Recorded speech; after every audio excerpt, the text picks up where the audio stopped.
Halo teman-teman, selamat datang di channel DCD. Di video kali ini sekarang kita akan bahas beberapa fitur transformasi yang akan memudahkan kalian dalam menggambar di aplikasi BizPen X ini teman-teman.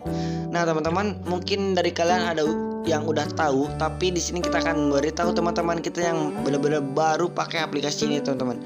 Karena fitur-fitur ini mungkin akan memudahkan kita teman-teman. Dan untuk pertama-tama kalian harus bisa membedakan apa itu kanvas dan apa itu layer. Oke, kita akan bahas. Untuk layer itu adalah potongan yang bisa kita ubah-ubah yang di sini teman-teman. Ini itu adalah layer, dan untuk kanvas adalah keseluruhannya. Yang ada di sini itu adalah kanvas. Jadi seluruh layer yang aktif ini yang kita lihat adalah kanvasnya teman-teman. Nah, untuk itu mari kita coba agar bisa memisahkan gambar karakter dan gambar background ini agar lebih cepat teman-teman, dan nggak perlu kita hapus-hapus lagi. Pertama-tama kita di sini saya menggunakan layer border, dan kita akan nonaktifkan dulu backgroundnya kita nonaktifkan dulu. Nah, kita nonaktifkan, dan di sini kalian bisa lihat kita nonaktifkan juga modus perpaduannya ya. Nah, di sini kalian bisa lihat bahwa ada beberapa line art atau garis backgroundnya yang belum terhapus. Dan bagi kalian yang masih belum tahu caranya, kalian pilih ikon folder ini. Nah, lalu di sini ada kotak plus, kalian tekan aja, dan di situ ada tambahkan lapisan dari folder. Dan gambar yang aktif dari folder ini itu akan di-copy menjadi satu layer teman-teman. Contohnya seperti ini. Nah, jadi ini adalah layer karakter yang di-copy dari beberapa layer yang ada di dalam folder ini teman-teman. Coba kita nonaktifkan layer foldernya dan kita hapus line art atau garis yang ada di bagian layer karakter ini teman-teman. Namun jika seperti ini tuh pasti bakalan susah, dan tentunya kita bisa pakai ini. Kita perbesar aja biar lebih cepat.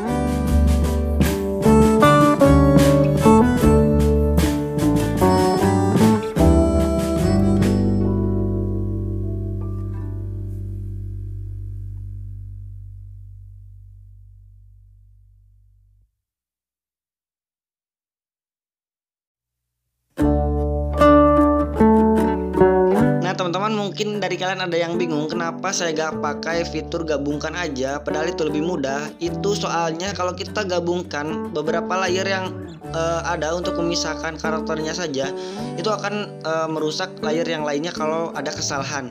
Jadi kita pakai layer kanvas yang tadi yang kita copy, dan itu akan mempersedikit kesalahan yang ada kalau kita mau ubah bagian bajunya atau yang lainnya, jadi lebih gampang. Jadi karakter yang layer border ini bisa nonaktifkan aja, dan kita akan ubah yang bagian karakter ini aja teman-teman. Nah, tapi di sini kita nggak akan bahas itu, namun kita akan bahas beberapa fitur transformasi yang akan memudahkan kita dalam menggambar teman-teman. Oke, mungkin fitur ini agak beberapa simple, tapi itu akan membantu banget bagi kalian yang sering pakainya. Oke, di sini ada tanda anak panah ke segala arah yang ada di sini. Itu sama dengan tanda anak panah yang ada di sini juga. Itu fungsinya juga sama. Jika kalian klik yang ada tanda anak panah yang ini, nah kalian klik, itu otomatis kalian akan dapat memindahkan karakternya dengan jari kalian. Namun di sini kalian bisa lihat tanda opsi dari kaca pembesar ini itu berguna untuk memperbesar dan memperkecil karakternya. Namun jika kita nonaktifkan, kita gak akan bisa memperbesar memperkecil, namun kita bisa move karakternya saja teman-teman. Dan jika kita aktifkan, kita bisa memperbesar dan memperkecil juga. Dan tanda anak panah yang melengkung berputar seperti ini itu berfungsi untuk menggerakkan karakternya 360 derajat seperti ini teman-teman. Nah, seperti itu fungsinya. Dan untuk bentuk perspektif, mungkin kalian juga pasti langsung tahu kalau kalian udah coba. Itu untuk mengubah bentuk perspektif dari gambar karakter ini teman-teman.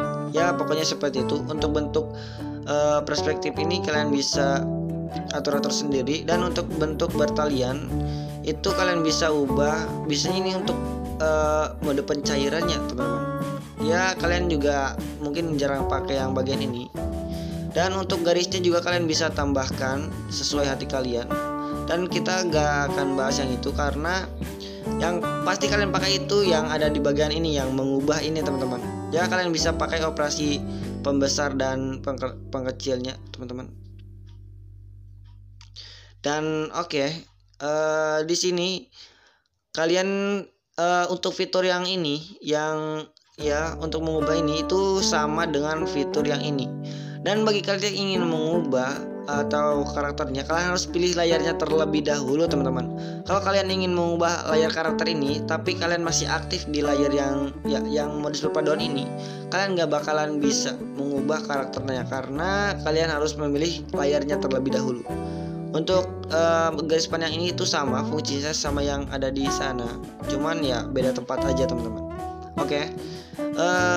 Yang kedua itu adalah tongkat sihir. Ya mungkin kalian baru tahu atau mungkin kalian juga ada yang udah tahu. Ini itu berguna seperti yang tadi, cuman ini lebih tepatnya ke layar seleksi. Kalau kalian tahu tongkat sihir itu mirip seperti ember cat namun di bagian ember seleksinya. Nah seperti ini teman. Kalian langsung tinggal tap dan otomatis akan terseleksi di bagian yang terseleksi seperti ember cat ini teman-teman. Ya seperti itulah fungsinya. Kalian bisa warnai, nah seperti ini contohnya. Dan jika sudah terseleksi seperti ini, otomatis warna yang akan kita coret gak akan keluar dari seleksian ini teman-teman. Nah seperti itu. Bagi kalian yang ingin membuat bayangan, layar seleksi ini ya lumayan cocok lah agar tidak keluar garis dan membantu bagi kalian yang benar-benar masih pemula teman-teman. Pokoknya seperti itulah contohnya. Dan untuk menghentikan layar seleksi ini, kalian langsung pilih ke menu layar dan kalian langsung pilih ke layar seleksi yang atas. Nah, kalian pilih kotak garis yang ada di sini yang hapus layar seleksi dan otomatis layar seleksi akan terhapus. Seperti itu teman-teman. Selanjutnya kita akan pilih ke mode lasso. Dan untuk mode lasso ini ya kalian tinggal pilih seleksi khusus atau manual seleksi dan kalian bisa pindahkan move-nya. Sebenarnya ini itu hampir sama, cuman bagian move ini kalian bisa seleksi tergantung kemauan kalian sendiri. Kalau kalian mau seleksi bagian kepalanya saja, otomatis yang akan mengubah itu bagian kepalanya saja teman-teman. Seperti ini teman-teman. Nah pokoknya seperti itu, dan ini akan memudahkan kalian kalau kalian masih pemula banget. Tapi kalau udah jadi gambar seperti ini, mungkin bagian layar bagian transformasi ini akan jarang digunakan karena mungkin yang akan lebih digunakan itu bagian layar maksud saya bagian fitur spesial ini teman-teman. Bagi kalian yang baru tahu, kalian bisa langsung kunjungi video saya sebelumnya. Di sini saya menjelaskan bagian fitur pencair ini teman-teman, atau bagian pen spesial ini. Ya video kali ini cukup segini, dan ada satu lagi. Dan di sini ada layar seleksi. Nah layar seleksi ini itu sama, cuman miripnya ini, bedanya ini itu seperti menseleksi namun menggunakan kuas teman-teman. Jadi contohnya di sini kita akan kasih bayangan. Nah di sini kita seleksi terlebih dahulu, lalu kita pilih layar yang akan kita kasih warna coloringnya, misalkan di sini. Nah otomatis layar yang udah kita beras tadi itu akan menjadi layar seleksi dan kita bisa ubah. Otomatis kita gak akan keluar dari seleksian ini teman-teman. Nah seperti itulah pokoknya. Ya videonya cuma cukup segini dulu ya, dan langsung kita bertemu lagi di video selanjutnya. Mohon maaf apabila kosakata saya masih kurang rapi karena saya juga masih pemula juga teman-teman, dan saya juga masih gugup karena saya merasa belum cocok untuk seperti ini teman-teman. Dan di sini saya nggak berniat untuk mengajari, cuman di sini saya sharing aja apa yang saya ketahui teman-teman.